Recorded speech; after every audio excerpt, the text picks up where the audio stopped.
सभी को नमस्कार। हमने पिछले वीडियो के अंदर जो पेपर सॉल्यूशन कर रहे थे उसमें 30 प्रश्न तक किए थे।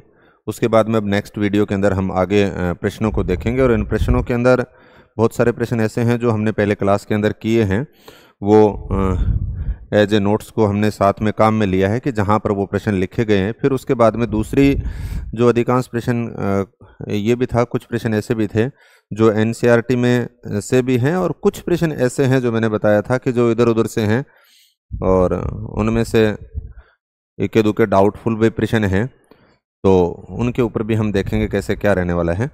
तो यहाँ पर सबसे पहला जो प्रश्न दे रखा है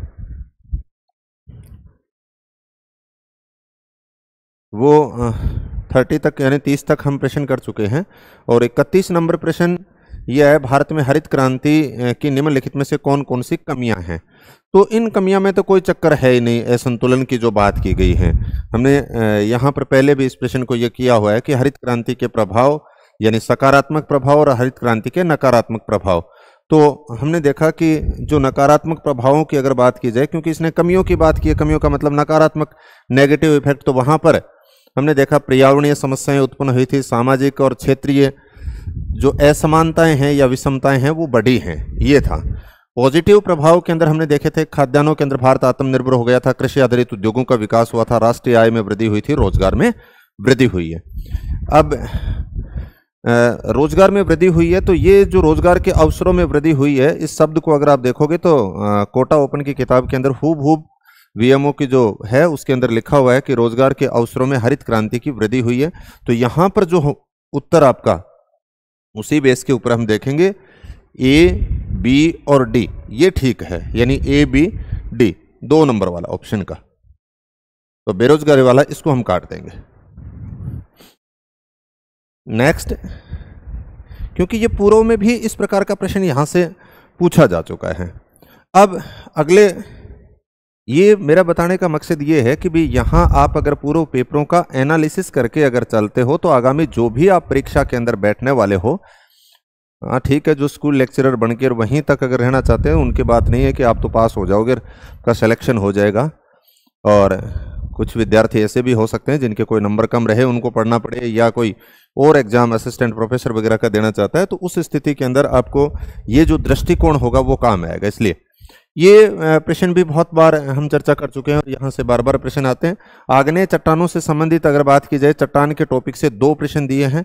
मैंने पहले भी कहा था कि लगभग आप यूँ मान के चलो कि इस टॉपिक में से 2 प्रश्न पूछे जाते हैं और ये प्रश्न भी एक तरह से पुनरावृत्ति है। आग्नेय चट्टानों की निम्नलिखित में से कौन सी एक विशेषता पाई जाती है। जब मैंने टॉपिक को शुरू किया था उस समय भी आपके सामने बात की थी कि हमने चट्टानों का वर्गीकरण, ये इस पैटर्न के प्रश्न पूछे गए हैं पहले से, और उसी पैटर्न के ऊपर बात की थी कि चट्टानों का जो वर्गीकरण एक तो निर्माण प्रक्रिया के आधार पे करते हैं और दूसरा हम देखते हैं सामान्य वर्गीकरण जो किया गया है उसके अंदर आप देखोगे रवेदार या क्रिस्टलाइन। और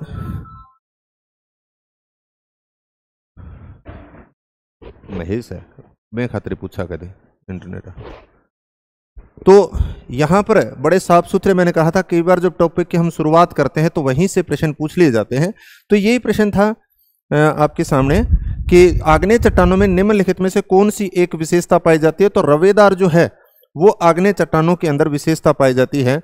रवेदार आग्नेय चट्टानों की अगर बात की जाए और कायंत्री चट्टान इन दोनों में है, तो यहाँ पर जो बात की है कि रवेदार आग्नेय चट्टानों की विशेषता पाई जाती है। नेक्स्ट, अगर प्रश्न की बात की जाए, ये भी प्रश्न जो है वो पूर्व के अंदर कर चुके हैं और मैंने बताया था कि पहले भी इस प्रकार का प्रश्न पूछा गया था। यहाँ पर हमने एक छोटा सा शब्द एक साइड के अंदर इसने पूछा था, प्लेन टेबल सर्वेक्षण में त्रिपाद स्टैंड की ऊंचाई कितनी है, ये सवाल था। तो यहाँ पे आप ये देखिए, यहाँ पे हमने लिखा था कि त्रिपाद स्टैंड सागवान की लकड़ी से निर्मित होता है और इसकी लंबाई 1.5 मीटर है। तो सेम ये सवाल अपने वैसे एनसीईआरटी के अंदर भी दे रखा है, तो वहीं से आप कह सकते हो कि बनाया गया है। नेक्स्ट, अगर बात करें निम्नांकित मानों के लिए मानक विचलन की गणना कीजिए और सही उत्तर का चयन कीजिए। ये भी एनसीईआरटी जो आपकी है, जहां पे मानक विचलन दे रखा है वहां पर जो सवाल है उसी सवाल को लिया गया है सेम। तो इस सूत्र के आधार पर आप इसकी गणना कर सकते हो मानक विचलन का ये रहा, और उसके आधार पे यदि हम कैलकुलेशन करते हैं तो 2.83 ये इसका उत्तर आएगा। तो ये भी एक तरह से नोट्स कह दीजिए, एनसीईआरटी बेस्ट कह दीजिए, प्रश्न हो गया। क्योंकि मानक विचलन से संबंधित भी लगभग एक सवाल हमने बात की थी। समांतर माध्य का एक सवाल लगभग पिछले पेपरों के अंदर पूछा जा रहा है और वही पैटर्न यहाँ पे फॉलो किया है। यहाँ पे अच्छा आगे आ जाएगा समांतर माध्य का प्रश्न भी। ये जलवायु विज्ञान की जब हम बात कर रहे थे स्थल समीर की और घाटी समीर की, स्थल समीर और जल समीर, पर्वत समीर और घाटी समीर की बात की थी, तो वहां से लगभग एक प्रश्न पूछा जाता है। तो इसमें पर्वतीय समीर और घाटी समीर से संबंधित ये प्रश्न दिया है जो हमने पहले यहाँ पे किया था। एक साइड के अंदर पर्वत समीर की बात की थी, एक साइड के अंदर घाटी समीर की बात की थी। वही सेम प्रश्न के अंदर पहला कि पर्वतीय क्षेत्रों में दिन के समय पौने ऊपर की ओर गमन करती हैं। तो इसका मतलब ये आप देखिए, ये रहा दिन के समय, यहां पे लिख दिया घाटी से पर्वत की ओर, इसका मतलब ये स्टेटमेंट आपका ठीक है। दूसरा इसी डायग्राम से संबंधित जो स्टेटमेंट है वो आपका ये है कि समुद्र का पानी सूर्य द्वारा अपने निकटवर्ती क्षेत्रों की अपेक्षा अधिक तेजी से गर्म होता है। नहीं, स्थलखंड जो है वो अधिक तेजी से गर्म होगा। तो ये स्टेटमेंट आपका कट गया। पर्वतीय क्षेत्रों में पवनों को नीचे की ओर गमन को घाटी समीर कहते हैं। नहीं, घाटी समीर जो लिखा है यहां पे आप देखिए, तो इसमें घाटी समीर के अंदर ये रहा घाटी समीर, घाटी समीर के अंदर हवाएं नीचे से ऊपर की ओर जा रही है, न कि ऊपर से नीचे की ओर। ये सवाल भी कई बार इस प्रकार के फॉर्मेट के तौर पे यानी पूछे गए हैं। यहां पर 2-3 शब्द एक साथ में दे दिए। बहुत सी बार ऐसा होता है कि घाटी समीर के अंदर हवाएं ऊपर की तरफ जा रही हैं, घाटी से ऊपर की तरफ जाएंगी या पर्वत से घाटी की तरफ आएंगी। इस प्रकार से दिन के अंदर प्रवाहित होती है, रात के अंदर प्रवाहित होती है। इसके ऊपर हमने बात की थी इस डायग्राम के बेस के ऊपर, और वही सेम एक तरह से प्रश्न यहां पे बनाया गया है। तो इसमें जो उत्तर आपका होगा वो केवल एक नंबर जो सही है ये वाला।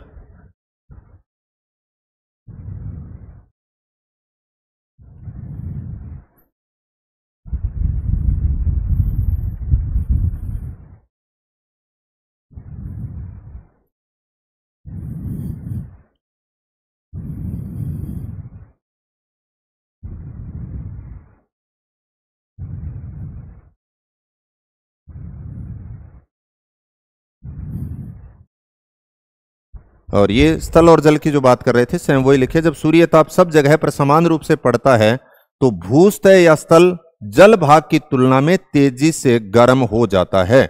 जो इस प्रश्न की ये लाइन है जो हमने तापमान वाले टॉपिक के अंदर लिख रखी है, यानी समुद्र का पानी सूर्य द्वारा अपने निकटवर्ती क्षेत्रों की अपेक्षा अधिक तेजी से गर्म होता है। यहां पे जो स्टेटमेंट लिखा है उसको आप पढ़िए। ये लिखा है कि जल भाग की तुलना में तेजी से गर्म होता है, कौन है? स्थल भाग। इसलिए वो स्टेटमेंट गलत था। तो तीनों के तीनों स्टेटमेंट के ऊपर हम पहले से चर्चा कर चुके हैं। निम्नलिखित में से कौन सा भारतीय भूगोल वेता अध्ययन के प्रमुख क्षेत्र में सम्मिलित नहीं है? तो इसमें ऐतिहासिक भूगोल के अंदर MS अली का योगदान रहा है, आर्थिक और वाणिज्यिक भूगोल के अंदर RN दुबे का रहा है, और SP चटर्जी की बात करें तो भारत का प्रादेशिकरण ये रहा है। तो इसमें जो उत्तर 3 नंबर आपका जॉर्ज कुरियन भू आकृतिक विज्ञान ये नहीं है। तो उत्तर 3 नंबर आपका हो जाएगा। नेक्स्ट, ये भी बहुत बार पूछा जा चुका है प्रश्न, और अभी भी पीछे एक परीक्षा के अंदर आया था, उसमें दे रखे थे, शायद वो PRO का पेपर था या लाइब्रेरियन का था, उसी में भी ये प्रश्न आया था। और उससे पहले भी मैंने कहा था कि अरावली से संबंधित बार बार प्रश्न पूछे जा रहे हैं। तो अरावली की या तो दर्रों से संबंधित प्रश्न पूछ रहा है या फिर आप यूं कह सकते हो पर्वत चोटियों का। तो इस पेपर के अंदर भी हमने देखा कि 2 प्रश्न अरावली के सेकंड पेपर के अंदर हो गए ज्योग्राफी के अंदर, और एक प्रश्न जो है वो फर्स्ट पेपर के अंदर हो गया अरावली से। तो अरावली के 3 सवाल एक तरह से स्कूल लेक्चरर के विद्यार्थियों के सामने देखने को मिले। तो उसमें से एक ये है, सुरा घाट क्या है? तो सुरा घाट की अगर बात करें तो हम ये कहेंगे, सबसे पहले तो बात आ गया कि ये क्या है। पठार नहीं है, शिखर नहीं है, दर्रा है। तो दर्रा आप 2 के अंदर लिख दिया। क्या है? एक दर्रा है जो आप देखेंगे कहां पर स्थित है, मध्य अरावली या उत्तरी पूर्वी अरावली? तो हम देखते हैं कि मध्य अरावली के अंदर है। मध्य अरावली। इसके ऊपर भी पहले से यहां पे बात की जा चुकी है कि मध्य अरावली के दर्रे, बार बार यहां से प्रश्न पूछ रहे हैं, वही प्रश्न हमने करने के प्रयास किए थे और उसी के अकॉर्डिंग आयोग ने प्रश्न बनाए, तो अच्छी बात है कि मध्य अरावली ऑब्लिक उत्तरी मध्यवर्ती अरावली में सर्वाधिक दर्रे या गैप हैं, ये ठीक है। और ये फिर यहाँ सूत्र के माध्यम से हमने समझाने को प्रयास किया था, समझने का प्रयास किया था, जिसके अंदर ये 5-6 दर्रों के नाम लिखे थे हमने। बर की बात की थी, परबेरिया, शिवपुर घाट, सूरा घाट, देबारी, झीलवाड़ी, कछवाड़ी, पीपली और अरनिया, ये सारे के सारे कहीं न कहीं किसी न किसी रूप में आए। यहां पर सिर्फ ये प्रश्न था सूरा घाट, क्या था, सूरा घाट की बात की थी। तो इसको हमने क्लास के अंदर बड़े अच्छे एंजॉय के साथ में यानी बात की थी इसके ऊपर, तो ज़्यादा डिटेल में अब जाएंगे नहीं। नेक्स्ट, ये भी एक तरह से बार बार पूछा जाने वाला प्रश्न है और मालथस से संबंधित हमने बात की थी कि मालथस का 100% पिछले 2-3 पेपरों के अंदर देखते हो तो मालथस का 1 सवाल या 2 सवाल, इस बार यहां पर मालथस के 2 सवाल आए हैं। मालथस की थ्योरी छोटी सी है और उसमें से यानी मुश्किल से 2 पेजों के अंदर से 2 सवाल उन्होंने पूछ रखे हैं। यहां पे पूछा था मालथस के अनुसार जनसंख्या नियंत्रण के लिए उत्तरदायी कारक कौन कौन से हैं। हमने 2 भागों में बांट करके बात की थी। जनसंख्या नियंत्रण के उपाय के अंदर देखें सकारात्मक निरोध कह दीजिए, नियंत्रण कह दीजिए, और दूसरा हमने देखा था निवारक निरोध। तो यहां पे जो सकारात्मकता की जो बात की थी, इसके अंदर हमने ये देखा कि युद्ध, अकाल, महामारी, इन सब के कारण जनसंख्या नियंत्रित होती है। तो वो किसके अंदर बात की गई है, सकारात्मक नियंत्रण। यहां पे हमसे अलग अलग नहीं पूछे हैं, सकारात्मक या निवारक निरोध को अलग अलग नहीं पूछा गया, यहां पे कॉमन प्रश्न पूछा गया है। तो इसका मतलब नीचे आप देखोगे मालथस के अनुसार यदि नैतिक संयम या विवाह स्थगन आदि को अपनाया जाए तो कुछ मात्रा के अंदर जनसंख्या में कमी की जा सकती है। तो ये आपका प्रश्न यही था कि विवाह स्थगन, अभी आपने यहां पर देखा ये लिखा है, जो निवारक निरोध की बात की है। दूसरा जो शब्द दिया था प्राकृतिक आपदाएं, युद्ध और भूखमरी, तो प्राकृतिक युद्ध, अकाल, महामारी, ये प्राकृतिक आपदाएं और युद्ध की बात कर ली। तो ये दोनों के दोनों स्टेटमेंट आपके ठीक हैं, प्राकृतिक आपदाएं, युद्ध। परिवार नियोजन के कृत्रिम साधनों के बारे में उस समय उन्होंने कोई जिक्र नहीं किया। तो जहां पर बी ऑप्शन जिसमें दे रखा है वो कट हो जाएगा, तो आपका ये भी कट हो गया, ये भी कट हो गया। अब केवल ए तो होगा नहीं, तो ए, सी और डी 1 नंबर उत्तर है। ये बार बार पेपर के अंदर यानी इस प्रकार की बातें पूछी जाती हैं, कभी सकारात्मकता की बात कर लेते हैं, कभी दोनों को निवारक निरोध की बात कर लेते हैं, कभी दोनों को मिला करके पूछ लेते हैं। तो इस पेज के ऊपर हमने ये बातें पहले कर चुके हैं। अब ये करंट का प्रश्न था, एक तरह से हमने नहीं किया था। और निम्नलिखित में से कौन सा कथन सही नहीं है, तो यहां पर इसके अंदर ये जो आपकी समसामयिकी से संबंधित कह सकते हो, करंट की योजना से संबंधित कह सकते हो, काफी चर्चा के अंदर रही थी। हमने नोट्सों के अंदर इसका कोई जिक्र नहीं किया है। देवास परियोजना के 3य चरण में जो चंदलाई बांध है, ये इसका ऑप्शन गलत है क्योंकि ये जयपुर के अंदर है। यहाँ पे देवास परियोजना के 2य चरण में मांदड़ी बांध का निर्माण किया गया, ये ठीक है। देवास परियोजना उदयपुर की जीवन रेखा है, ये ठीक है। देवास परियोजना के प्रथम चरण में गोराना बांध का निर्माण किया गया। तो ये तीनों स्टेटमेंट तो ठीक है, लेकिन नीचे वाला जो स्टेटमेंट है वो गलत है। तो ये इसमें 2-3 सवाल ऐसे हैं जो समसामयिकी कह सकते हो, करंट से संबंधित जो प्रश्न हैं वो डाले गए हैं, और हर पेपर में ही 1-2 सवाल ऐसे रहते हैं। ये तो जब आपने कोई करंट की योजना वगैरह पढ़ी है तो ठीक होगा, अन्यथा ठीक नहीं होगा। तो अधिकांश विद्यार्थियों का जिन्होंने करंट को ठीक पढ़ा होगा उनके सामने ये प्रश्न आया होगा, अन्यथा ये प्रश्न गलत होने की गुंजाइश रहती है। ये फिर यहां पे सोर्स के तौर पे यानी इसकी बात की गई है।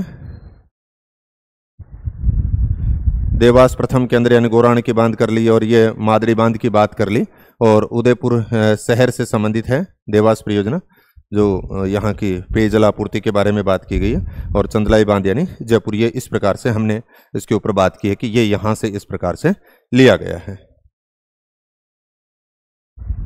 हरित क्रांति का लाल मुखौटा, ये भी हमने क्लास के अंदर नहीं किया था, और मैंने तो पहले ये शब्द नहीं पढ़ा था कभी। ईमानदारी की बात ये है कि ये शब्द इस प्रकार से नहीं पढ़ा था। मैंने तो इधर उधर मित्रों से बात की थी तो बता रहे हैं कि अलका गौतम की किताब के अंदर हूबहू ये शब्द दे रखा है, लाल मुखौटा, और उसके अकॉर्डिंग जो है वो उसका उत्तर ग्रामीण क्षेत्रों में हिंसा की घटनाओं में जो वृद्धि हुई है उससे जुड़ा हुआ है। तो ये हो सकता है बहुत सारे विद्यार्थियों के लिए मेरे विचार से नया ही प्रश्न होगा। तो वहाँ पे अगर तुक्का लगाते हैं हम, एक जनरल बेस पे मैं लगाऊं आप लगाऊं, तो उस कंडीशन के अंदर ये प्रश्न गलत होने की संभावना रहती है। तो ऐसे प्रश्न पेपर के अंदर मेरे विचार से जब तक हमें कुछ नहीं समझ में आ रहा हो छोड़ देना चाहिए, क्योंकि तुक्का जो अधिकांश ने लगाया वो इसके इर्द गिर्द लगाया है, कीटनाशकों के, भाई ये इससे संबंधित कुछ होगा। तो यहाँ पर इसका उत्तर जो है वो ग्रामीण क्षेत्रों में हिंसा की घटनाओं से वृद्धि से संबंधित है। तो ये प्रश्न अगर अटेम्प्ट कर लिया तो मेरे विचार से 95% का गलत होने की संभावना है, और अगर छोड़ दिया तो 1/3 आपके नंबर बच सकते थे। लेकिन बड़े पेपर में छोड़ना भी मुश्किल काम है, अभी एक बड़ी समस्या है। बोले लाल मुखौटा है इनके, छोटा छोटो सो प्रश्न है।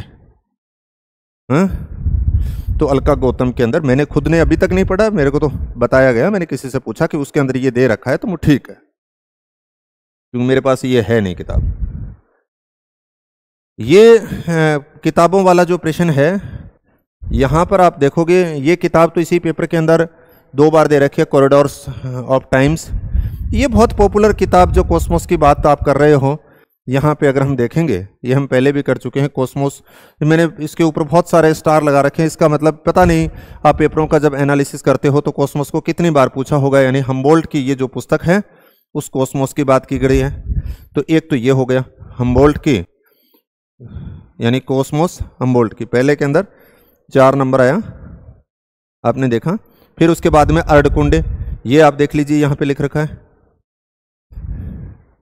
अर्धकुंडे, जो रीटर की अगर आप बात करें तो रीटर की पुस्तक यानी बहुत ही प्रसिद्ध है। यहाँ पे लिखा है अर्धकुंडे। अर्धकुंडे के अंदर 19 खंड हैं, ये भी पूछा गया है। प्रथम खंड किससे संबंधित है, दूसरा खंड किससे संबंधित है, इसके ऊपर भी हमने बात की थी। यानी शॉर्ट के अंदर सारी चीजें करने का प्रयास किया था। और अब आप गलत करके वो अलग बात है, बार बार अगर रिवीजन किया है चीजों को तो ठीक होने की संभावना है। अर्धकुंडे की अगर बात करें तो रीटर आ गया 2 नंबर। वॉलर कुंडे ये भी बहुत पॉपुलर है, रेड जेल की, जो हमने तीसरा जो पेज है उसके अंदर आप देखोगे तो आपको ये मिल जाएगा। ये देखो Friedrich Ratzel, Friedrich Ratzel के अंदर देखते हो तो एंथ्रोपोजोग्राफी, ये भी आगे इससे संबंधित प्रश्न पूछा गया है, आगे चर्चा करेंगे। पॉलिटिकल ज्योग्राफी और तीसरी वॉलर कुंडे, ये वॉलर कुंडे भी बहुत बार पूछी गई है। पॉलिटिकल ज्योग्राफी बहुत बार पूछी गई है, एंथ्रोपोजोग्राफी बहुत बार पूछी गई है। तो फ्रेडरिक रेड जेल। तो तीसरे के अंदर आपने देखा ये रहा वॉलर कुंडे, फ्रेडरिक रेड जेल। तो सी के अंदर 3 आ गया। फिर आपका एक बचा कॉरिडोर्स ऑफ टाइम्स, तो ये आपकी बच गई फ्लूवर की, तो डी के अंदर ए। तो इस प्रकार से ये जो 4 नंबर जो है यहां पर वो ऑप्शन आपका ठीक होगा।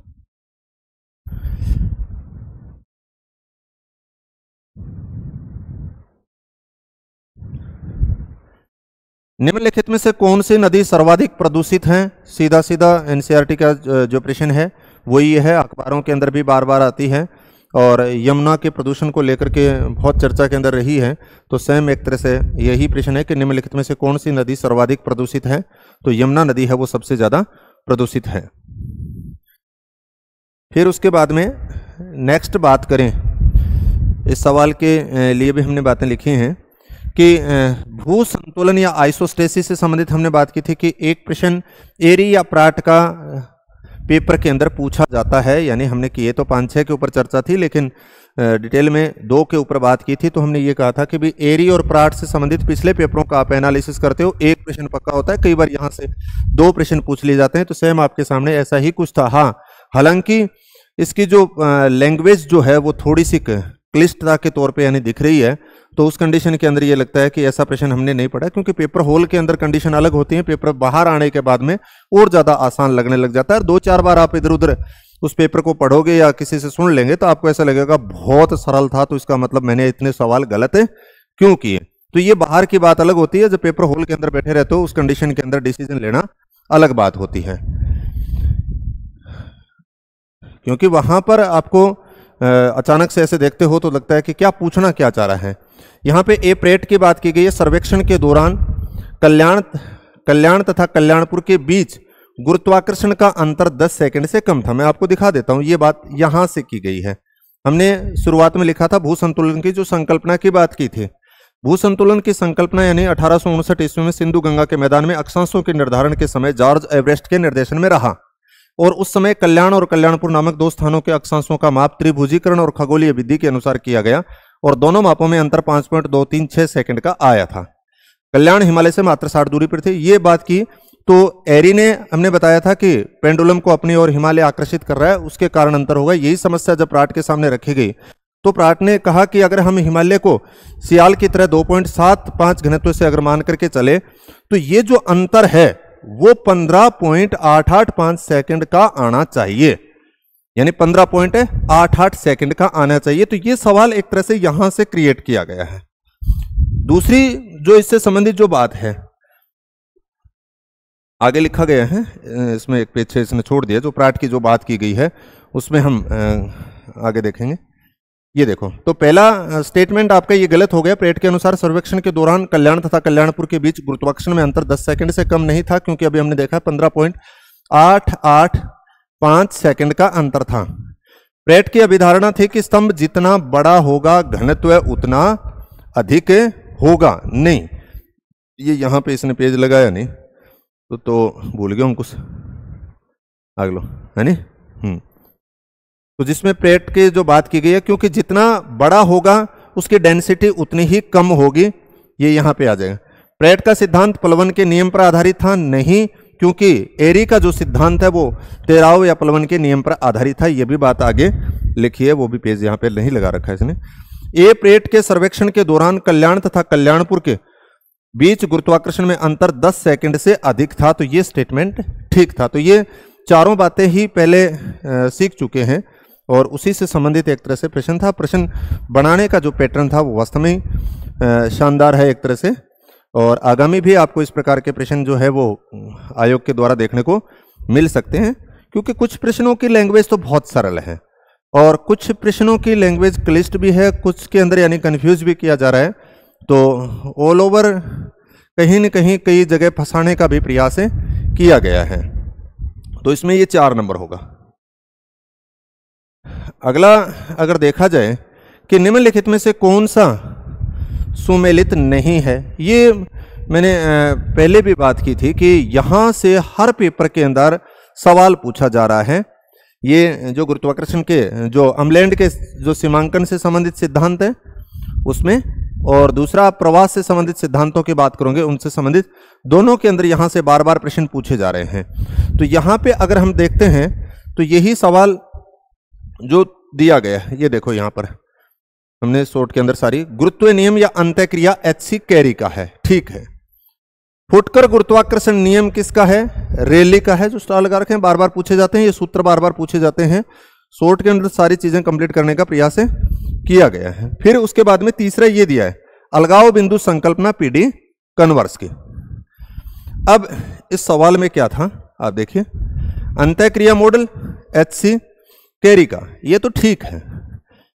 फुटकर गुरुत्वाकर्षण नियम यानी कन्वर्स का नहीं है, रेली का है। अलगाव बिंदु संकल्पना की बात करें तो ये कन्वर्स की है। तो इसका मतलब हमसे पूछा गया कि कौन सा सुमेलित है, ये बात की गई है। तो कौन सा सुमेलित? तो सिर्फ एक ही सुमेलित हुआ, तो केवल एक यानी 3 नंबर ऑप्शन में दे रखा है, तो ये हमारा उत्तर हो जाएगा। यहां से बार बार प्रश्न पूछ रहे हैं और उसी प्रश्न को एक तरह से पूछा गया है। हमने अम्लैंड से संबंधित आपके सामने 2 सवाल पूछे गए हैं, एक हमने इनके नामों से संबंधित भी किया है और दूसरा ये सवाल, तो दोनों के दोनों सवाल यहां से पूछे गए हैं। निम्नलिखित में से कौन सा सुमेलित नहीं है? ये हमारे सिलेबस के अंदर 3 स्थलाकृतियों का जिक्र किया गया है, पवन निर्मित स्थलाकृतियां, हिमानी निर्मित स्थलाकृतियां और नदी निर्मित स्थलाकृतियां। तो इसमें जो 2 बात की गई है वो पवन की और हिमानी की है। हालांकि नदी वाला भी प्रश्न आगे आया है, तो मैंने पहले भी बात की थी कि यहां से आपको 3-4 प्रश्न देखने को मिलेंगे, तो 3-4 प्रश्न यहां से दे रखे हैं तीनों टॉपिकों से। तो सबसे पहले दिया कि पवन द्वारा निर्मित अप्रदनात्मक स्थलाकृतियां यारडांग, ये ठीक है, ये देख लीजिए। और पवन का दूसरा इसने ये दे रखा है, पवन द्वारा निर्मित निक्षेपित भू आकृति इंसेलबर्ग, नहीं, ये गलत है, क्योंकि ये देखो हमने ये दे रखे पवन द्वारा जो निर्मित जो स्थलाकृतियां हैं, अंकुश पहलो पेज लगाना भूल गयो यार तुम, एक सागे लिख रखे बेटा।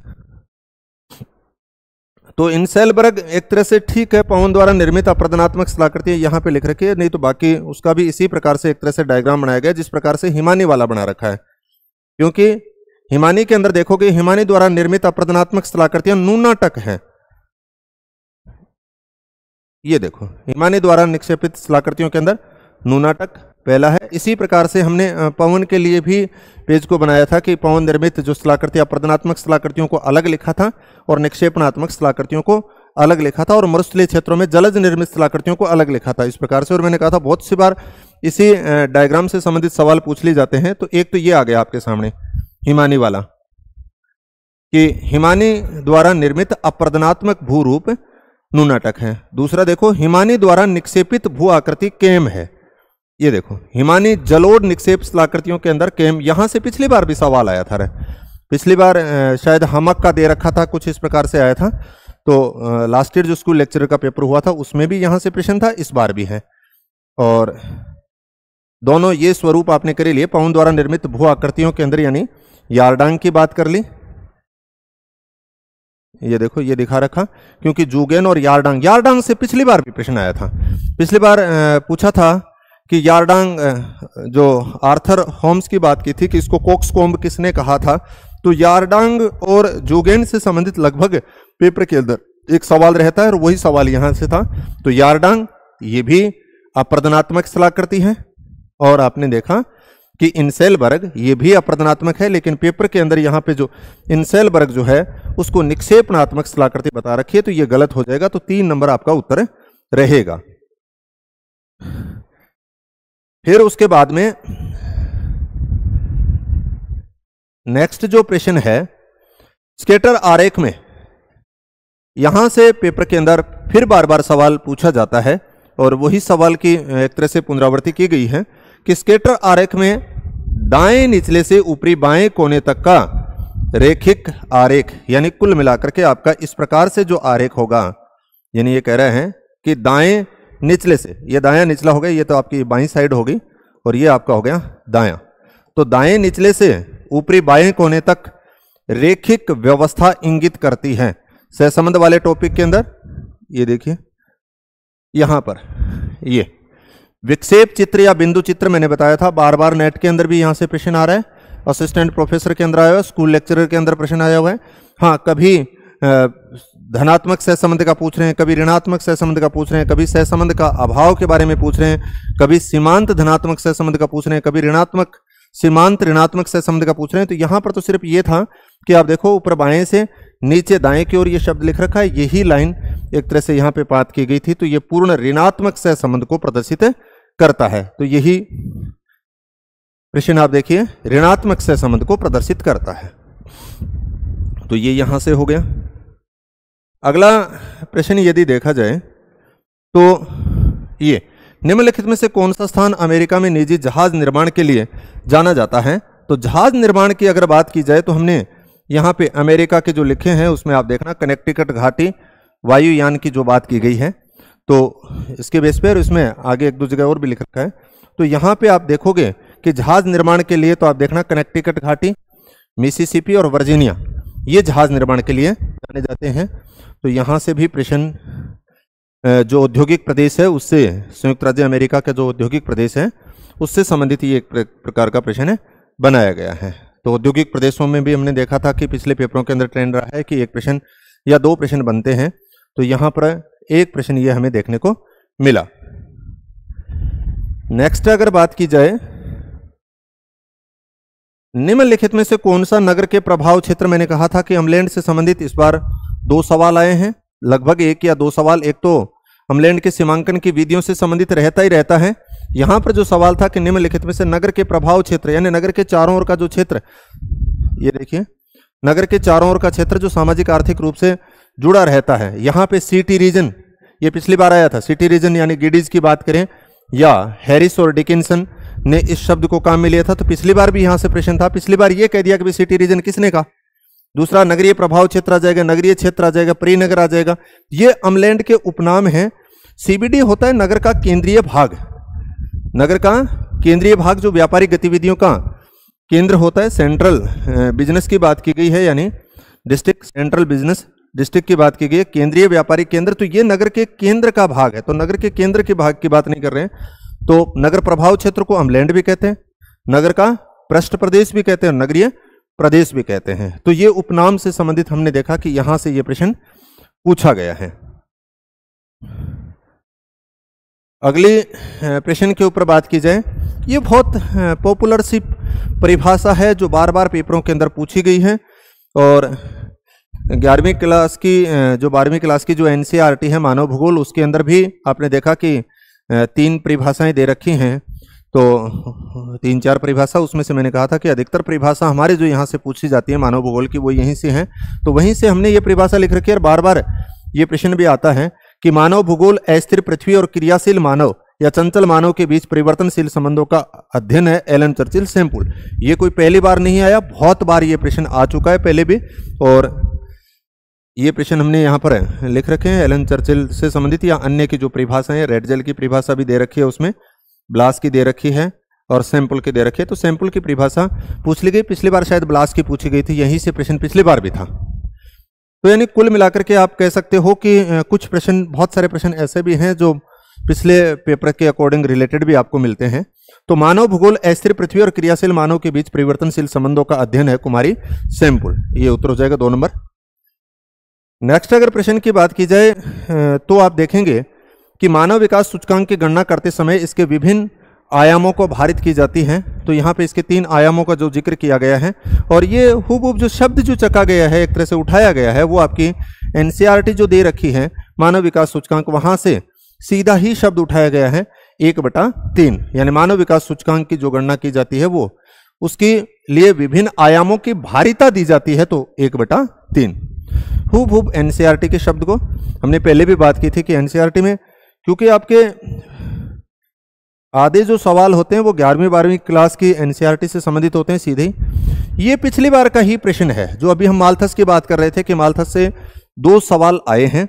एक सवाल हमने अभी बात की थी कि मालथस ने जनसंख्या नियंत्रण के ऊपर कैसे बातें की थी, और दूसरा ये जो प्रश्न है वो रिपीट प्रश्न है एक तरह से, यानी पिछला जो स्कूल लेक्चरर का एग्जाम था उसके अंदर भी ये प्रश्न आया था, तो सेम ही प्रश्न है।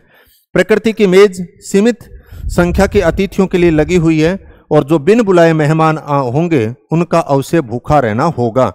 ये यहां पे लिखा है, देखो, पृथ्वी की मेज सीमित अतिथियों के लिए है और जो बिना बुलाए आएगा उसे भूखा मरना पड़ेगा।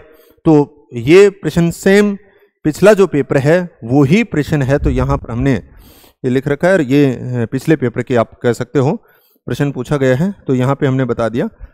पिछली बार भी मालथस से संबंधित 2 प्रश्न आए थे, क्योंकि पिछली बार जो प्रश्न आया था एक तो ये आया था और एक मालथस का पूरा नाम पूछा था, थॉमस रॉबर्ट मालथस, ये पिछले पेपर के अंदर। तो यानी पिछली बार भी मालथस के 2 सवाल आए थे और इस बार भी मालथस के 2 सवाल आए हैं।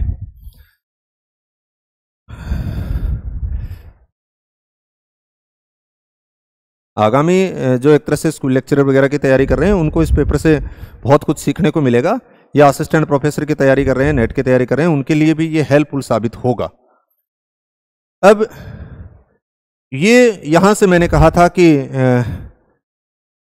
बार बार प्रश्न आता है, प्राथमिक क्रियाकलाप, द्वितीयक और तृतीयक 12वीं की एनसीईआरटी में दे रखा है, बाकी बार बार यहां से प्रश्न पूछे जाते हैं। प्राथमिक व्यवसाय में क्या है, द्वितीयक में क्या है, तृतीयक में क्या है, चतुर्थ में क्या है, पंचम में क्या है। तो यहां पे भी इससे संबंधित 2 प्रश्न आए हैं। तो मनोरंजन और सेवाओं से संबंधित कार्य को जाना जाता है, तो हम ये देखेंगे कि ये रहा, ये तृतीयक आर्थिक क्रियाएं, बार बार जो सेवा से संबंधित है जिसमें डायरेक्ट सेवाओं का जिक्र किया गया है। तो यहां पे मनोरंजन की जो बात की गई है, मनोरंजन, और दूसरा शब्द आप ये देख लीजिए सेवा, क्योंकि इसमें प्रत्येक सेवा होती है, तो एक सेवा शब्द को उठा लिया, एक मनोरंजन शब्द को उठा लिया। ये जो शब्दों के ऊपर जैसे सेवाओं का व्यावसायिक उत्पादन का विनिमय, व्यापार, परिवहन, संचार सुविधाओं के रूप में, या चिकित्सा, पर्यटन, मनोरंजन, बैंकिंग, ये सारे तृतीयक सेक्टर के अंदर आते हैं। ये सारे के सारे तृतीयक सेक्टर के अंदर आते हैं। बार बार यहां से प्रश्न पूछा जाता है, ये भी पूछे गए, कॉल सेंटर, दुकानदार, नलसाज, नाई, धोबी, ये सारे तृतीयक के अंदर आएंगे। तो यहां पर हमें जो दिया गया था वो सिर्फ ये 2 शब्द दिए गए थे कि मनोरंजन और सेवा को किस कार्य के रूप में जाना जाता है, तो तृतीयक क्रियाकलाप के रूप में या तृतीयक व्यवसाय के रूप में जानते हैं। तो प्रश्न नंबर का इसका 52 का उत्तर हो जाएगा 4। अगला जो प्रश्न है ये भी हमने राजनीतिक भूगोल की कुछ परिभाषाएं की थी और उन परिभाषाओं में से एक परिभाषा ये भी है, यहाँ पे लिखी थी हमने कि सीमाओं को राजनीतिक समभार रेखा के समान। तो मैंने बताया था कि अगर अपने समभार रेखा इतना शब्द अगर याद रखते हैं तो भी काम चल जाएगा। एनसेल ये परिभाषा पूछी गई है, हॉलिडच की परिभाषा पूछी गई है, पॉन्ड्स की परिभाषा पूछी गई है, मोंडी की परिभाषा पूछी गई है। तो उसी में से एक परिभाषा आपकी एनसेल वाली थी, ये रहा देखो, राजनीतिक संभार रेखाओं। यही हमने इतना ही कहा था कि संभार, राजनीतिक संभार रेखा के रूप में जाना जाता है। तो क्या होगा? जे एनसेल। नेक्स्ट अगर बात करें, भाई हमने चीज़ों को सीमित करने का भी प्रयास किया था क्योंकि सारी की सारी चीज़ें तो किसी को याद ही नहीं रह सकती। अगर बहुत सारा इस प्रकार से अगर हम यूँ कहें कि इधर से भी डाल दिया इधर से भी डाल दिया तो फिर तो कंडीशन ये आती है कि हमसे रिवीजन ही नहीं हो पाते हैं, याद नहीं हो पाते हैं।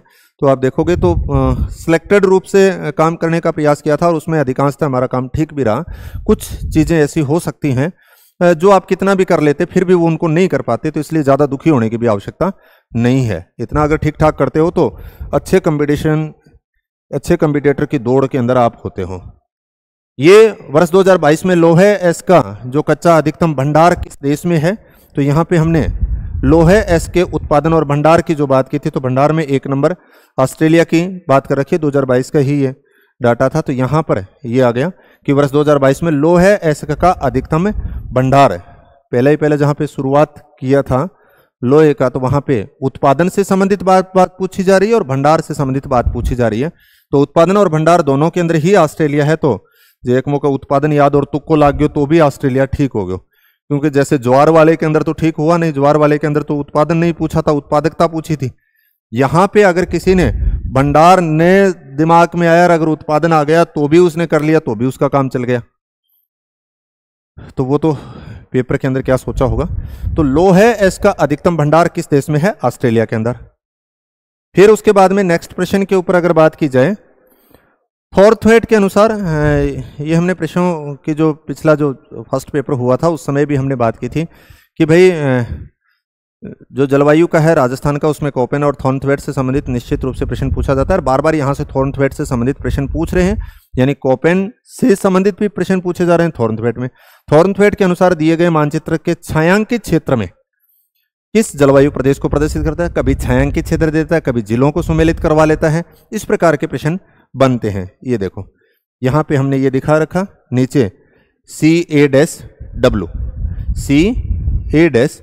तो यहाँ पर भी आप देखोगे CA-W 4 में जो दे रखा है, यहाँ पे CA-W आ गया। ऊपर हमने यहाँ पे लिखा था ये DA-W आ गया। फिर उत्तरी राजस्थान के अंदर देखते हो DB-W आ गया और पश्चिमी राजस्थान में देखा EA-D आ गया। तो ये प्रश्न हमने यहाँ से पूछा था। थॉर्नथवेट से संबंधित ये 5-7 जो बातें हमने लिख रखी हैं, बार बार इनके ऊपर प्रश्न बनाए जा रहे हैं। हो सकता है कोई इनके दाएं बाएं हो, लेकिन लगभग काम चल जाता है इतनी सी चीजें अगर आपको आती हैं तो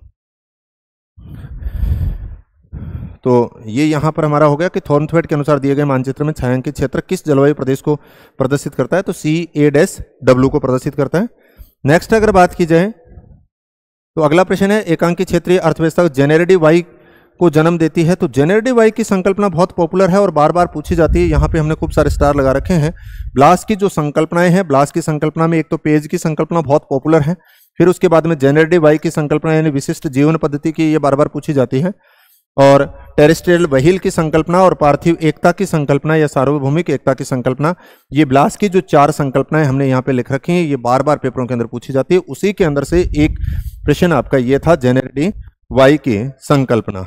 तो हमने बता दिया कि ब्लास यानी ब्लास जेनेरेटिव वाई की संकल्पना से संबंधित है। 2 नंबर उत्तर हो गया। नेक्स्ट अगले प्रश्न को देखें, व्यवहारवादी भूगोल को निम्नलिखित में से कौन सा आधारभूत तर्क है? लिखा है व्यक्तियों के मानस में वातावरणीय प्रतिबिंब होते हैं। बिल्कुल होते हैं।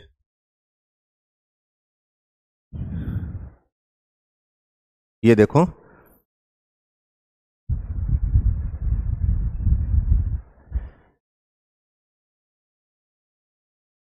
प्रत्यक्षवाद के विरोध स्वरूप आया और 1960 के दशक में, और लोगों के स्थानिक व्यवहार और स्थानीय बोध पर आधारित था। और व्यवहारवाद का उपगम है जो ये बतलाता है कि क्रियाएं संज्ञान प्रक्रिया द्वारा अभिप्रेरित होते हैं, और व्यवहारवाद क्रिया संज्ञान प्रक्रिया द्वारा अभिप्रेरित है।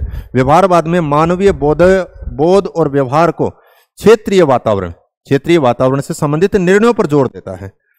देखिए कि व्यक्तियों के मानस में वातावरणीय प्रतिबिंब होते हैं। नीचे ये लाइन लिखिए, देखो कि व्यवहारवाद पर्यावरण से तात्पर्य होता है कि पर्यावरण के फलन के रूप में मानव का व्यवहार। तो यहां पर ये शब्द हो गया, एक तरह से इसी से निकलेगा, व्यक्तियों के मानस यानी में वातावरणीय प्रतिबिंब होते हैं। बिल्कुल होते हैं। हम वातावरण के बारे में किसी भी प्रकार की चीज सोचते हैं तो उसका ही एक रिप्रेजेंट हम करते हैं, प्रतिबिंब के रूप में हमारे सामने आते हैं।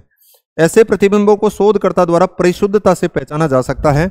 ये हालांकि इसका आयोग जो उत्तर मानेगा वो होगा, मुझे जहां तक लगता है कि प्रतिबिंबों को शोधकर्ता के द्वारा पहचाना तो जाता है, लेकिन परिशुद्धता की अगर जो शब्द दिया है तो इसके ऊपर मुझे तो डाउट लग रहा है कि भी परिशुद्धता के साथ में पहचाना जाए, ऐसा जरूरी नहीं है। ये अगली बात फिर स्पष्ट है कि वातावरणीय प्रतिबिंबों व व्यक्ति के निर्णय लेने की प्रक्रिया में संबंध नहीं होता, बिल्कुल होता है। ये तो इसका मतलब ये तो आपका गलत है ही है सी के अंदर। तो अब आपके सामने ए और बी और केवल ए, तो मैं इसके अंदर यानी मेरे अकॉर्डिंग तो केवल ए होगा, और बाकी इसका उत्तर जो आरपीएससी जो मानेगी वो आप इसको एक तरह से डाउट के तौर पे रख सकते हो, और बाकी इसको थोड़ा सा के और अगर पढ़ लेंगे और उसमें आगे कुछ डिटेल के अंदर बात मिली तो फिर हम इसके ऊपर बात कर लेंगे।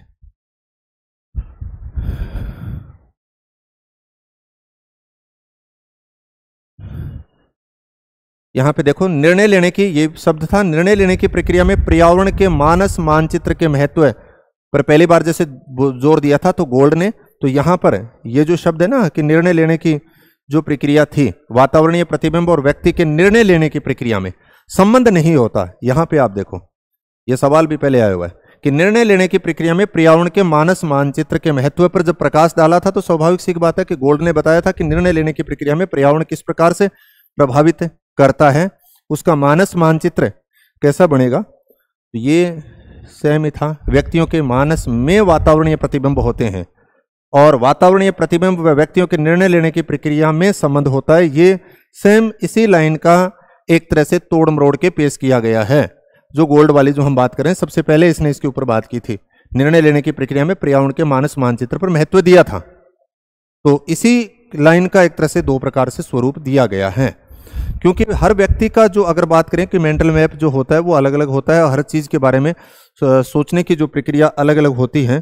तो यहाँ पर ये जो बात थी कि इसने लिखा है कि ऐसे प्रतिबिंबों को शोधकर्ता के द्वारा परिशुद्धता से, तो परिशुद्धता शोधकर्ता के द्वारा पहचाना जा सकता है, ये बात ठीक है, लेकिन परिशुद्धता से पहचाना जाएगा इसके ऊपर मुझे डाउट है। तो इसलिए मैं तो इसको डाउट में मानता हूं, ये मेरे अकॉर्डिंग उत्तर है, जरूरी नहीं है कि ये सही भी हो। बार बार यहां से व्यवहारवाद से संबंधित प्रश्न आ रहे हैं और इसी स्वरूप की बात की गई है। फिर ये पिछली बार भी आया था, असिस्टेंट प्रोफेसर में भी आया, उससे पहले वाले यानी सभी पेपरों के अंदर लगातार यहां से प्रश्न आ रहा है। और ये हमने आसियाना की बात की थी, CIS की बात की थी, नाप्टा की बात की थी, लाइया की बात की थी। ये देखो आसियाना के लिए जो बात की, एक सूत्र लिखा था BC TVS स्कूटी लेकर के फिल्म देखने जा रहे हैं। तो इस प्रकार से हमने 10 देशों का यहाँ पे जिक्र किया था और उसमें सबसे पहले एक नंबर पे हमने यहाँ पे ब्रुनोई लिख रखा है। तो वही आ गया कि भी आसियान का संबंध किससे है, तो आप देखोगे आसियान का संबंध ब्रुनोई से है। फिर उसके बाद में दूसरा जो शब्द अगर आप देखोगे नाप्टा की बात करेंगे, तो नाप्टा के अंदर आपने देखा कि इसके सदस्य देश 3 हैं। तो हमने यहाँ पर भी एक सूत्र लिखा था, नाप्टा करना MA करूँ तो इससे याद रह जाएगा। करना मतलब कनाडा की बात, M का मतलब मेक्सिको की बात, A का मतलब अमेरिका यानी USA की बात आ गई। तो यहाँ पर यही प्रश्न था कि नाप्टा की अगर बात करते हो तो संयुक्त राज्य अमेरिका, CIS की बात करेंगे और लाइया की बात करेंगे। CIS और फिर उसके बाद में आपका दे रखा है लाइया। तो इसमें से जो शब्द उन्होंने दिया था पेरू की बात कर रखी है, ये रहा। तो अब इसके अंदर लाइया का हमने जो सूत्र किया था, अब कोई चाबी ऊपर पावे कप में, तो इसका मतलब इससे ये सारे के सारे जो 10 के 10 शब्द थे, देश थे, वो कवर हो गए। तो यहां से एक दे दिया था पेरू।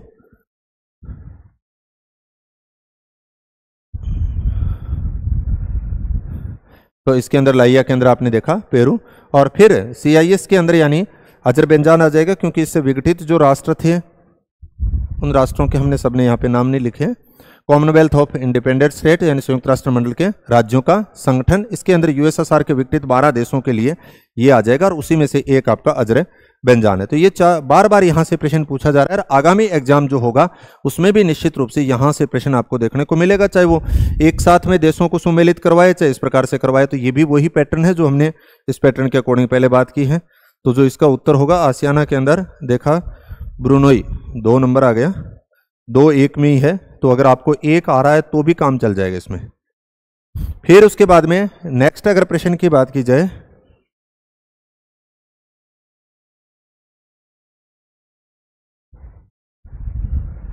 हेलोक्लाइन मंडल, ये भी बहुत बार पूछा गया। हेलोक्लाइन मंडल की बात करें 2015 वाला स्कूल लेक्चरर था उसमें भी था, और असिस्टेंट प्रोफेसर वाले में था कि भी ये किससे संबंधित है, तो लवणता से संबंधित है। यहाँ पे देखो हेलोक्लाइन प्रत की बात की गई है, मैंने बहुत सारे स्टार लगा रखे हैं, ये पहले बहुत बार पूछे जा चुके हैं। हेलोक्लाइन या लवणता प्रत, ये पूछा था पीछे जो स्कूल लेक्चरर था उसमें, पिछले से पिछले के अंदर ये था कि हेलोक्लाइन जो परत है वो किस मीटर के बीच में पाई जाती है, तो 300 से 1000 मीटर। इस बार पूछ लिया हेलोक्लाइन किससे संबंधित है, तो हमने बता दिया कि हेलोक्लाइन जो है वो लवणता से संबंधित है। फिर उसके बाद में आप देखेंगे कि निम्नलिखित कथनों पर विचार कीजिए। निम्नलिखित कथनों पर विचार कीजिए, यहां पर अगर आपको ये एक सेंटेंस आता है तो भी काम चल जाएगा कि भीलवाड़ा, अजमेर और सिरोही में कौन सी मिट्टी पाई जाती है, क्योंकि सिर्फ आपको तो ये बताना है कि इसकी विशेषता के ऊपर कई बार चक्कर होगा कि इसमें चिक्का और दोमट की मैंने विशेषता नहीं कि इसमें नमी अधिक समय तक धारण करने की क्षमता होती है कि नहीं होती है। ऐसा तो आपसे अगर ये पूछता ना कि 1 ठीक है, 2 ठीक है, 3 ठीक है, तब आपको जरूर इसमें दिक्कत आती है। अब तो सिर्फ आपको इतना आ रहा है कि भीलवाड़ा, अजमेर और सिरोही में मिलती है। यहाँ पे देखिए, ये रहा आपका भीलवाड़ा, ये रहा आपका अजमेर और ये रहा सिरोही, ये भी लाल पीली मिट्टी। तो इससे आपका यहाँ पे हमने एक सारणी बना रखी है बहुत ही व्यवस्थित तरीके से कि भाई इस प्रकार से यहाँ पे इसकी विशेषताएं लिखी गई हैं। ये किन से निर्मित होता है वो बात की गई है, उसमें खनिजों की अधिकता वाले कौन से हैं वो बात की गई है। तो ये आपका आ जाएगा कि लाल जो पीली मिट्टी है वो भीलवाड़ा, अजमेर, सिरोही में पाई जाती है, तो इससे भी आपका काम है चल जाएगा। तो यहाँ तक हमने प्रश्नों को देखा और बहुत सारे प्रश्न हमने जैसे सीधे पहले बातें की थी उसी के अकॉर्डिंग यानी प्रश्न पूछे गए। तो ये हमारे लिए एक अच्छी बात है कि हमारी जो डायरेक्शन या दिशा जो है वो ठीक है। बाकी तो जब कोई विद्यार्थी याद करके जाता है तो उसके बाद में ही काम होता है, अकेले पढ़ाने से किसी का नहीं होगा। बिया तो थे मिला मिलू लिया होगा, छोड़ो। नेक्स्ट जो बात करें,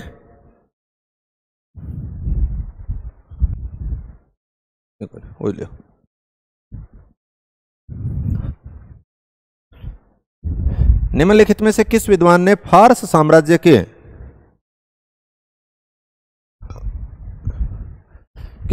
फारस साम्राज्य के सूसा से सारडिस तक के महान राजमार्ग का वर्णन अपनी पुस्तक में किया? ये प्रश्न मुझे तो मुश्किल लगा और मेरा नहीं पढ़ा हुआ था। मैं तो अगर पेपर में होता तो इसको छोड़ता। अब आप लोगों ने किया है नहीं किया है वो अलग बात है, या किसी ने अगर कहीं से कोई आया होगा। तो मेरे सामने ये प्रश्न नहीं आया पहले, और न मेरे पास जो किताब है उसके अंदर इस प्रकार की बात की गई है। तो ये कहाँ से बनाया गया है मुझे इसके बारे में एग्जैक्ट जानकारी नहीं है, लेकिन मैंने एक आध से किसी से पूछा तो हेरोडोट्स इसका उत्तर बता रहे हैं। तो मेरे पास तो इसका कोई अभी तक ऑथेंटिक सोर्स नहीं है। तो दूसरे मित्र बंधुओं से जो बात हुई थी उन्होंने कहा कि भी इसका उत्तर ये होगा, तो उसके बेस पे मैं आपको ये बता रहा हूँ कि इसका उत्तर हेरोडोट से होगा। बाकी ईमानदारी की बात ये कि मुझे ये नहीं आ रहा था, इसलिए मैंने यहाँ पे खाली भी छोड़ दी। ये जो प्रश्न है विनिपेग शहर वाला, वैसे तो जो अपने जलवायु और समुद्र विज्ञान की अगर बात करें या भौतिक भूगोल की बात करें अलका गौतम की, उसके अंदर सीधा डायग्राम दे रखा है। उससे पहले भी आप जब पुराने पेपरों को जब आप एनालिसिस करते हो तो वहाँ पर ये डायग्राम आपको मिलेंगे जो सिविल सर्विस वाले यानी यूपीएससी के जो पेपर पूछे गए हैं जिनमें पहले यानी सब्जेक्ट आता था एक, वहाँ पर आपको ये प्रश्न पहले से ही दिया हुआ मिलेगा। और वही प्रश्न वहाँ से एक तरह से आप ये कह सकते हो कि रिपीट जो प्रश्न आपने किए हैं वो हो जाएगा। अन्यथा अगर वहाँ से नहीं किए तो विनिपेग शहर की अगर बात करते हो तो मध्य अक्षांश के अकॉर्डिंग अगर बात करेंगे तो भी आपका काम चल जाएगा। तो ये मरुस्थलीय जलवायु तो है नहीं मध्य अक्षांशों के, तो निम्न अक्षांश तो अपने आप ही कट गए, ये भी कट गया, भूमध्य सागरीय प्रदेश के नहीं है, तो मध्य अक्षांश ये स्टेपी जलवायु इसका उत्तर रहेगा। तो ये डायग्राम वहीं से है। अलका गौतम मैंने लिख दिया। कोपेन के अनुसार ठंडी शीत ऋतु के साथ, यानी ठंडी शीत ऋतु के साथ मध्य अक्षांशीय आर्द्र एवं शुष्क जलवायु, आर्द्र भी है और शुष्क भी है, ये सवाल भी हमने यहाँ पे लिखा है DW, जो कोपेन के अनुसार शुष्क जाड़े से युक्त ठंडी जलवायु, यानी शुष्क जाड़ा इसमें होगा वो शुष्क होगा और ये ठंडी जलवायु। तो इसमें जो बात की गई है सेम यही है, DW की बात कर रखी है कि कोपेन के अनुसार ठंडी शीत ऋतु के साथ में मध्य अक्षांशीय आर्द्र भी है और शुष्क भी है। तो यहां पे हमने लिखा है कि जाड़े से युक्त ठंडी होगी, इसका मतलब जो विंटर काल जो होगा वो शुष्क होगा और ग्रीष्म काल के अंदर यहाँ पे कुछ वर्षा होगी। तो इसमें DW ये भी पहले पूछा गया प्रश्न है, तो कोपेन का भी प्रश्न आ गया हमारे सामने, थोर्नथवेट का भी प्रश्न आ गया और एक तरह से वो सामान्य जलवायु वर्गीकरण से संबंधित था। जैसे विनिपेग की अगर बात की जाए, सामान्य जलवायु वर्गीकरण का वैसे तो सिलेबस के अंदर से हटा रखा है, लेकिन फिर भी रिलेटेड होने के कारण कई बार बना देते हैं, तो वैसा ही कुछ यहाँ पे हुआ था। फिर उसके बाद में ये वायुदाब पेटियों से संबंधित जो अगर बात की जाए तो बार बार यहाँ से प्रश्न बनाए जा रहे हैं और इसमें था कि गतिक और तापीय कारणों से किन पेटियों का निर्माण हुआ है।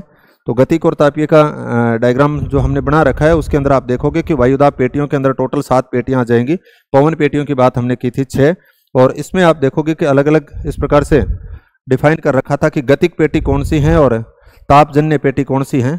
आगे के पेज के अंदर रह गया, यहाँ पे नहीं लिख रखा है। गतिजन्य और तापजन्य अलग अलग शब्द के तौर पे हमने इस प्रकार से क्लासिफाइड किया था कि एक साइड के अंदर हमने लिखा था कि ये गतिजन्य है और ये तापजन्य है। अगर आप देखोगे भूमध्य रेखा निम्न वायुदाब पेटी ये तापजन्य है और ध्रुवीय उच्च वायुदाब पेटी ये भी तापजन्य है और इस साइड की ध्रुवीय भाप, तो यानी 3 तो तापजन्य है और बाकी 4 जो पेटियां हैं उपध्रुवीय निम्न वायुदाब पेटी चाहे उत्तरी गोलार्ध की हो चाहे दक्षिणी गोलार्ध की हो, उपोष्ण कटिबंधीय उच्च वायुदाब पेटी चाहे उत्तरी गोलार्ध की हो चाहे दक्षिणी गोलार्ध की हो, वो भी तापजन्य है। तो इससे संबंधित एक तो ये हो गया, एक डोलड्रम से संबंधित आगे प्रश्न आएगा। तो यहाँ से 2 प्रश्न, क्योंकि डोलड्रम का भी आगे प्रश्न पूछा जाएगा, जहाँ पे आप देखोगे तापमान ज़्यादा है, वायु हल्की होकर के ऊपर उठती है, तो ये निम्न अक्षांशों के अंदर यानी भूमध्य रेखा के आसपास का 5 डिग्री नॉर्थ और साउथ के बीच का जो एरिया है उसको हम डोलड्रम्स कहते हैं, शांत क्षेत्र कहते हैं। तो यहाँ पर भी बार बार यानी प्रश्न पूछे जा रहे हैं और वही प्रश्न यहाँ पे पूछा गया है।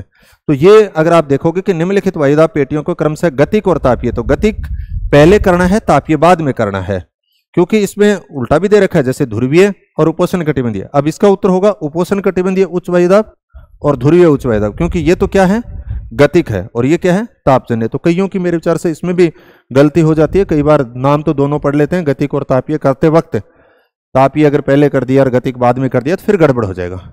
तो उपोष्ण कटिबंधीय उच्च और ध्रुवीय उच्च वायुदाब पेटी होगा। नेक्स्ट अगर बात की जाए कि मैकेंडर की पुस्तक किस भूगोल वेता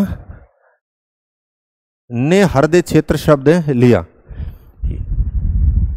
ये जो है इसमें हमने नहीं करवाया था, लेकिन ये सक्सेना सर की किताब में जेम्स फेयरग्रीन दे रखा है, तो वहां से ये प्रश्न है। तो मेरा तो नोट्स के अंदर नहीं लिखवाया गया था ये, क्योंकि जनरली अगर बात की जाए तो सिर्फ मैकेंडर की बात की गई थी और हमारे जो सिलेबस के अंदर जो दिया था हृदय स्थल सिद्धांत दिया था, तो दाएं बाएं की चीज़ें ज़्यादा नहीं पढ़ी गई थी, तो इसलिए हमने फेयरग्रीन के बारे में यहाँ पर कोई जिक्र नहीं किया था। ये एल्बिडो से संबंधित मैंने पहले भी बात की थी और यहाँ पर भी किया है कि बार बार पेपर के अंदर इस प्रकार के प्रश्न पूछे जाते हैं और एल्बिडो से संबंधित लगभग एक सवाल रहता है और वही सवाल यहाँ पे था और ये हमने एक छोटी सी सारणी बना रखी है जिससे संबंधित बार बार प्रश्न आते हैं। मैंने ये इतने सारे जो स्टार इसके ऊपर लगा रखे हैं और इसका मतलब ये था कि ये अधिकतम बार पेपरों के अंदर पूछा गया है, यहाँ से इस टॉपिक में कोई न कोई घुमा फिरा करके किसी न किसी स्वरूप में बना लेता है। तो यहाँ पे आप देखोगे कि गलनशील हिम की बात की गई 80 से 90, मेघतल की बात की गई है बादलों की यानी 75 से ऊपर, हिमाच्छादित धरातल 70 से 80, मरुस्थल की बात करते हो 35 से 45 आ जाएगा और फिर उसके बाद में घास क्षेत्र 10 से 38, चट्टानी धरातल 12 से 15 आ गया और कोणधारी वन 10 आ गए, यानी इस प्रकार से हैं। और यहाँ पर ये जो था एक तरह से तो आपने देखा कि शुष्क भूमि और घास एक तरह से तो अभी आपने देखा कि घास वाला जो एरिया था वो आ गया 10 से 38 तक आ गया। तो ये तो हो नहीं सकता, इसने पूछा था कि 20% से कम होता है। पुरानी हिम और सघन बादल का अभी आपने देखा, ये देखो पुरानी हिम यानी हिमाच्छादित धरातल ये पुरानी है, ये तो नई बर्फ हो गई, नई बर्फ का तो और ही ज्यादा हो गया। तो हिमाच्छादित धरातल एक तरह से यानी पुरानी बर्फ की अगर बात करते हो तो 70 से 80%, और मेघतल की बात करें तो 75%, ये आ गया। ताजा हिम और विरल बादल, ताजा हिम की अगर बात करें तो अभी हमने देखा था कि नई बर्फ या ताजा बर्फ जो ये शब्द है तो 80 से 90%। अब हमारे पास में जो बचा वो नम भूमि और वन। नम भूमि और वनों की अगर हमने बात की थी तो वनों के अंदर आपने देखा कि कोणधारी वनों की बात करें या नम भूमि की बात करें उसमें 10-12% के आसपास होता है। तो ये आपका उत्तर हो जाएगा। तो इस सारणी से संबंधित ये जो हमने बना रखी है इससे संबंधित बार बार प्रश्न पूछे जा रहे हैं। कोई ऐसा नहीं है कि मैंने कुछ नया करवाया है या नए रूप है, लेकिन जो पेपर थे उसके एनालिसिस के अकॉर्डिंग मैंने यहाँ पे बात की थी और उसी के अकॉर्डिंग पेपर में यानी बन रहे हैं प्रश्न। और मैं ये दावे के साथ में कहता हूं कि अगर आपको पिछले पेपरों का एनालिसिस अगर ठीक ढंग से आता है तो आपको किसी से ये नहीं है कि कोई आप किसी से क्लास लेते हो तो आपका होगा। तो अगर आपको एनालिसिस अगर ठीक ढंग से आता है तो मैं गारंटी लेता हूं कि आप सब्जेक्ट के पेपर के अंदर फेल नहीं हो सकते, बशर्ते आपने ईमानदारी के साथ में उसमें काम किया है। भाई ये दिखाने का मेरा पर्पज यही है कि आप जहां भी हो जैसे भी हो उस पर्पज के साथ में आप उन चीजों को लेकर के कर सकते हो, यानी किताबों को आप पढ़ें तो उन चीजों को आप पहले देखें कि इस टॉपिक में से कैसे प्रश्न पूछे जा रहे हैं। ये स्वीडन कृषि ये भी पहले से आया हुआ शब्द है, स्थानांतरित कृषि से संबंधित है जो यूरोप के अंदर जो बात की जाती है। तो ये भी पूर्व पेपरों से संबंधित सीधा उठाया हुआ है स्वीडन कृषि। फिर उसके बाद में देखें कि 2011 की जनगणना के अनुसार राजस्थान के किस जिले का जनसंख्या घनत्व 100 से कम है। तो यहाँ पे ये देखिए कि जनसंख्या घनत्व ये तो एक तरह से सीधा ही पूछा गया है, लेकिन जनसंख्या घनत्व के अंदर जैसलमेर और बीकानेर को छोड़ करके तीसरे के ऊपर आ गया वो। यानी यहाँ पर अगर आप देखोगे ये जो प्रश्न जो बनाया है कि जनगणना के अनुसार राजस्थान के किस जिले का जनसंख्या घनत्व 100 से कम है, ऐसा दे दिया, यानी चूरू, पाली, बाड़मेर, जोधपुर। अब पहले जो प्रश्न पूछते थे उसमें सिर्फ इतना ही था कि सबसे न्यूनतम जनसंख्या घनत्व किसका था, हम उत्तर दे देते थे जैसलमेर का। फिर उसके बाद में आने लगा बीकानेर से संबंधित। अब जो आप देखोगे बाड़मेर 92 है, जैसलमेर का 17 है, बीकानेर का 78 है और 92 है। तो यहाँ पे हमने लिखा था कि ये देखो 50 से कम वाले एक जिले हैं, अलग से इस प्रकार के भी प्रश्न पूछे जाते हैं। 100 से कम की बात करें 3 जिले हैं, 3 जिलों में कौन कौन से ये पूछे जा सकते हैं। तो यहाँ पर जो पूछा गया था कि बाड़मेर जो है वो 100 से कम है। 150 तक की बात करें तो 4 आते हैं, जिसमें 147 चूरू का है और उसके बाद में जोधपुर का वो 161 है। तो यहां तक कई बार प्रश्न पूछे गए हैं। तो हमने एक सूत्र लिखा है जेसो बिको बाढ़ में चूरजो घन, ये यानी एक तरह से घटते हुए घनत्व के अकॉर्डिंग यानी बातें की गई थी। तो इसमें जो आपका उत्तर था वो ये हो ही गया बाड़मेर के अंदर 92 की अभी हमने बात कर ली कि बाड़मेर का जनसंख्या घनत्व 92 है, तो इसका मतलब 100 से कम हो ही गया। अगली प्रश्न के ऊपर अगर बात की जाए तो निम्नलिखित में से प्रत्यक्षवाद भूगोल की विषय वस्तु है। तो इसके अंदर अगर बात करें इसकी स्थापना ऑगस्टन कोम्पटे ने की, ये बिल्कुल ठीक है। तो इसका मतलब सी तो हमें करना ही पड़ेगा। तो सी का तो एक पैटर्न ये आ गया कि सब के अंदर दे रखा है सी, तो ये तो अब हमें आए चाहे नए आए इस स्टेटमेंट से कोई फर्क नहीं पड़ेगा। और अब प्रत्यक्षवाद के संबंध में हमने बहुत थोड़ी बातों के तौर पे यानी जिक्र किया था, क्योंकि सिलेबस के तौर पे अगर आपकी बात की जाए तो यहाँ पे 2 शब्द सीधे लिखे गए थे, मात्रात्मक क्रांति और व्यवहारवाद। और तो मात्रात्मक क्रांति और व्यवहारवाद के साथ में हमने शॉर्ट के अंदर प्रत्यक्षवाद को पढ़ने की कोशिश की थी कि ऑगस्टन कोम्पटे की बात की थी। कोम्पटे के अनुसार विज्ञान को प्रत्यक्ष अनुभव से जोड़ने का प्रयास ही प्रत्यक्षवाद है।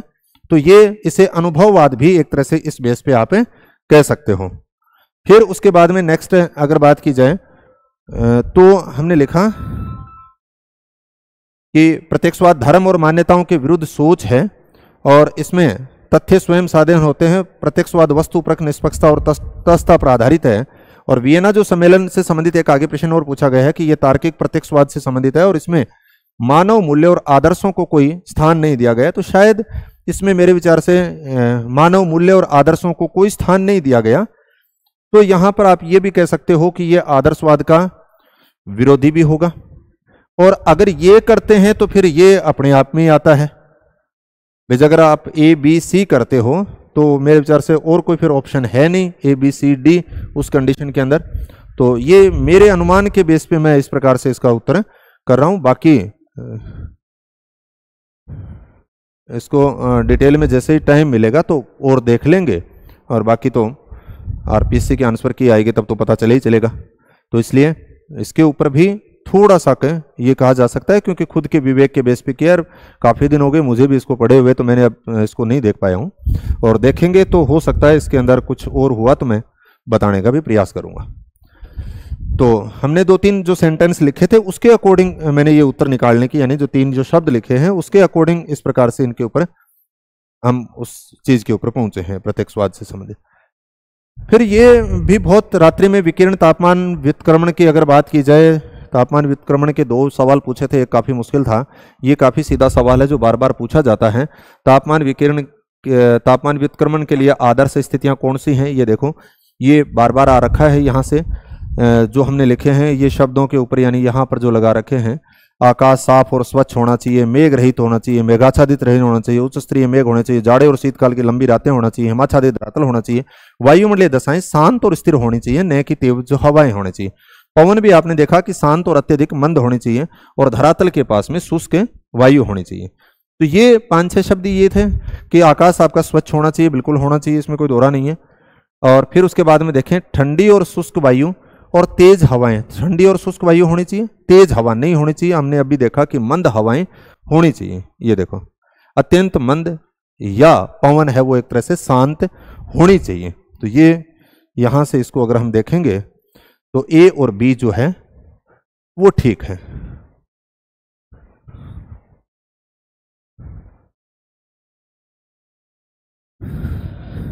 क्योंकि धरातल के पास शुष्क वायु होनी चाहिए और वायु कैसी होनी चाहिए, ठंडी होनी चाहिए। तो ए और बी हमने कर दिया, और इसको तेज हवा जो है वो आपने काट दिया। अगला जो प्रश्न अगर आप देखेंगे तो वो है निम्नलिखित में से गतिक या मॉडल भूगर्भिक सीमांत व जटिल प्रतिक्रिया का समाकलन पर आधारित है। तो जटिल प्रक्रिया के समाकलन पर आधारित अगर देखें तो खंडकालीन जो अपरदन सिद्धांत है सूम का, वो इसी से संबंधित है। ये मैंने नोट्स के अंदर सीधा नहीं करवाया था, ये भी नहीं पढ़ा था कि भाई राष्ट्रीय तकनीकी वस्त्र मिशन संबंधित, मैं तो पेपर के अंदर होता तो इसको छोड़ता, बाकी आप लोग करके छोड़ के वो अलग बात है, क्योंकि ये एक तरह से शायद समसामयिकी से संबंधित होगा, मैंने इसके बारे में नहीं पढ़ा है। और ये नेट के ऊपर जो सर्च किया उसके अकॉर्डिंग इसका जो उत्तर जो बता रहे हैं वो इस प्रकार से बता रहे हैं कि भी इसके अंदर ये जो 3 नंबर दे रखा है, तो इसका मतलब सी जो इन्फोटेक है वो नहीं है, ए बी डी होगा। तो ये किसी ने किया है तो वो देख लें, ज्यादातर विद्यार्थी मेरे विचार से इसको छोड़ के ही आए होंगे।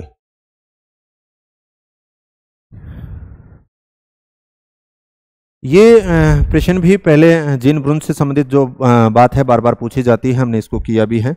ये देख लीजिए यहाँ पे जीन ब्रुन से संबंधित अगर बात करें तो मानव भूगोल के इसने 3 प्रमुख भागों के अंदर बांटा, 6 उपवर्गों में बांटा।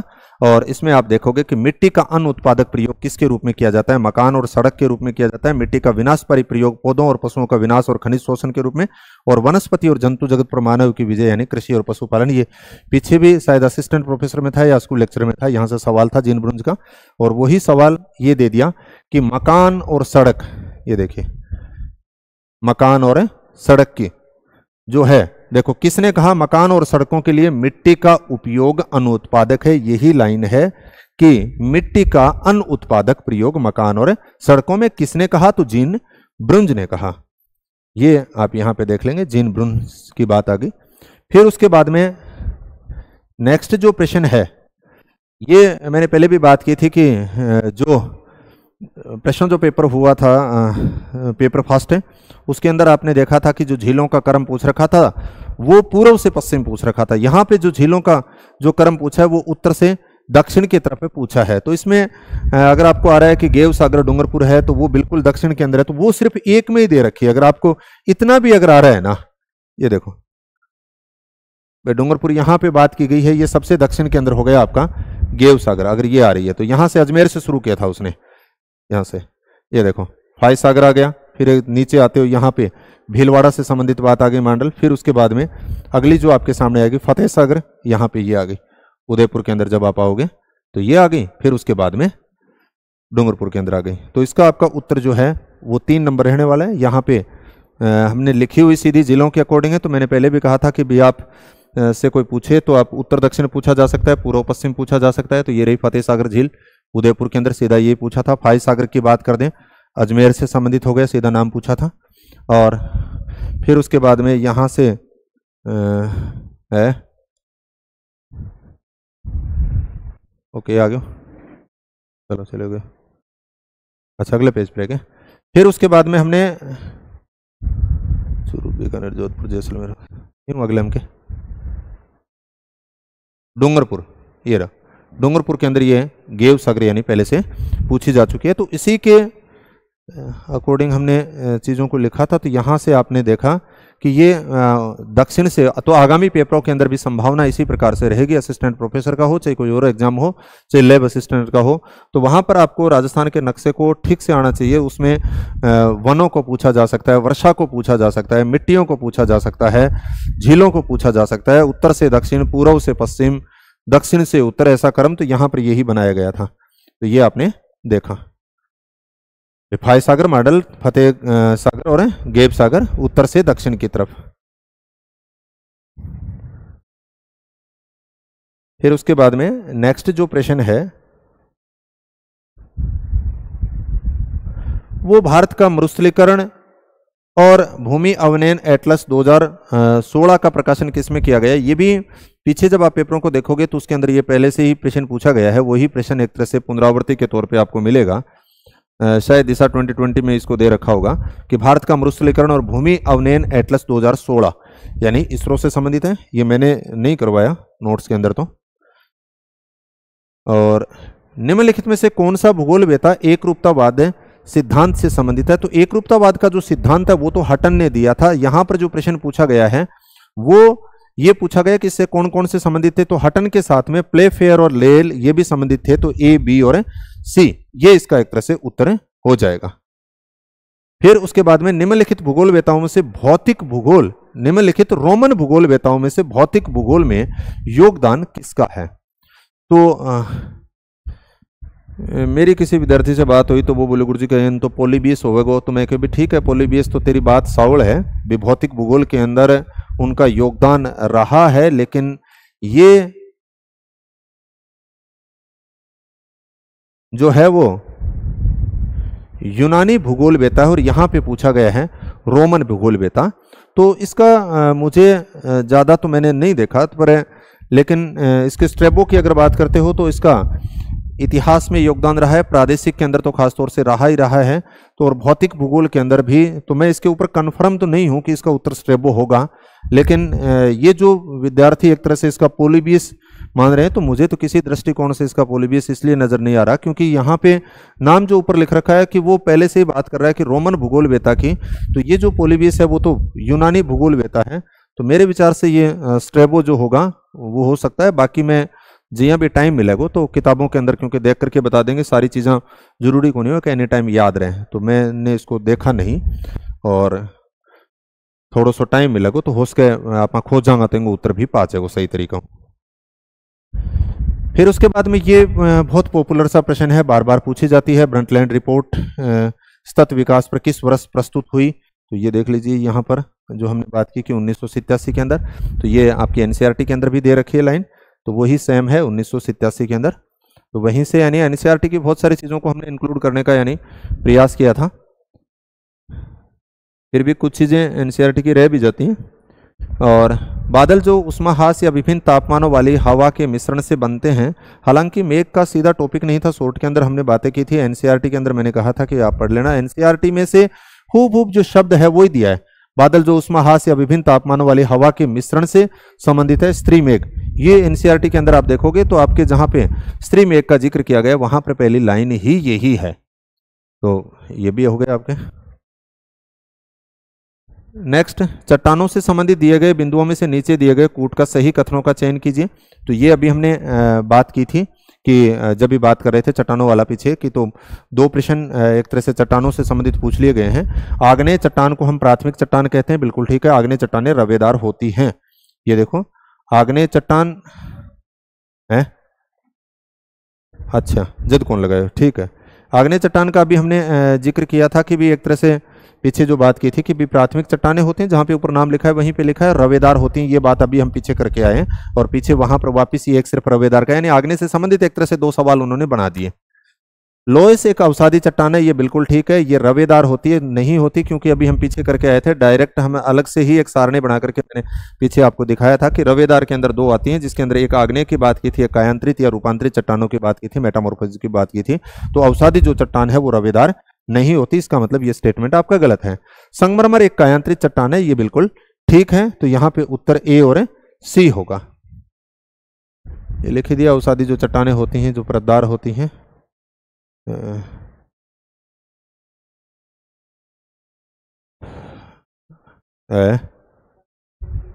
हो गया क्या?